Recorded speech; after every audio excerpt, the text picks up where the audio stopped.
శ్రీ గురుభ్యో నమః. సద్గురు శ్రీ శ్రీ శ్రీ చంద్రశేఖరేంద్ర సరస్వతి మహాస్వామి శ్రీపాదుకాం పూజయామి నమః. గురుకృపా హి కేవలం. వైబ్రెంట్ భక్తి ప్రేక్షకులకు ధర్మ సందేహాలు కార్యక్రమానికి స్వాగతం. స్త్రీలకు కేశములు అనేటువంటివి చాలా ముఖ్యమైనటువంటి విషయాలు. మేము మా కేశాలు ఎలా ఉంటే మీకెందుకు, మేము ఇలా ఉండాలని నియంత్రించడానికి మీరెవరు వాళ్ళెవరు, ఇలాంటి వాగ్యుద్ధాలు అన్ని చోట్ల జరుగుతున్నప్పటికీ కొన్ని మనకి ప్రమాణపూరితమైనటువంటి కొన్ని విధానపూరితమైనటువంటి అంశాలు ఉన్నాయి. ఉదాహరణకి అంటే ఇలా మాట్లాడవచ్చో లేదో తెలియదు, కానీ ఒకసారి ఆలోచిద్దాం. ఎదిగే పిల్లల ముందు మనం ఇంట్లో కొన్ని పనులు చెయ్యం. ఎందుకు చెయ్యం? అది భార్యాభర్తలు కానీ, లేకపోతే ఇంకొకటి కానీ, ఏదైనా వాళ్ళ విషయాలు కానీ, ఆంతరంగిక విషయాలు కానీ, బాహ్య విషయాలు కానీ, ఎదిగే పిల్లల ముందు కొన్ని మనం చెయ్యకుండా నియంత్రించుకుంటాం. ఎందుకు నియంత్రించుకోవాలి మనల్ని మనం? ఏముంది ఆవశ్యకత నియంత్రించుకోవడానికి?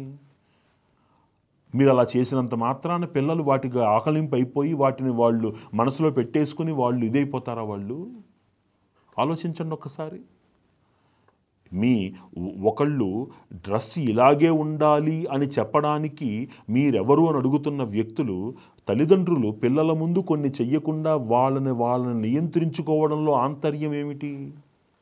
అంటే వాళ్ళ పిల్లలు అంత శక్తిహీనులుగా వాళ్ళు భావిస్తున్నారా, లేకపోతే పిల్లలకి చక్కటి సంస్కారాన్ని అలవాటు చేస్తున్నారా? మన దృష్టికోణంలో ఉంది.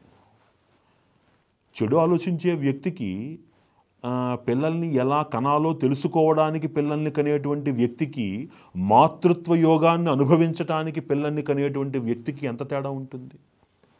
ఆ మాతృత్వ యోగము అనేటువంటిది ఒక మహత్తర యోగం. అది సృష్టి రహస్యం. అది సృష్టికి సృష్టించగలిగినటువంటి ఒక స్త్రీ సామర్థ్యానికి మనం ఇస్తున్నటువంటి గౌరవం. అది పిల్లల్ని కంటే ఎలా ఉంటుందో అనుకునేటువంటి ఒక వ్యక్తి, నాకు మాతృత్వ యోగము కావాలి అనుకునేటువంటి ఒక వ్యక్తికి ఎంత తేడా ఉంటుంది?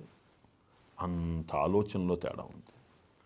కాబట్టి ఎలా మనం ఉండాలి అన్నదానికి ఆ వ్యవహారంలో ఆంతర్యము నీ మటుకు నీవే కాదు సుమా, నీ చుట్టుపక్కల ఉన్నటువంటి జనాల యొక్క, లేకపోతే నీ ఇంట్లో ఉన్నటువంటి వాతావరణ పరిస్థితుల యొక్క ఆ సంస్కారము కూడా నీదే బాధ్యత తల్లి అని చెప్పడం. అక్కడ జుట్టు అనేటువంటిది స్త్రీకి సౌభాగ్య సూచిక. అందుకనే పూర్వకాలంలో జుట్టును కత్తిరించడం లాంటివి లేవు. ఇప్పుడంటే ఫ్యాషన్లో మనం పక్కన పెడదాం కాసేపు.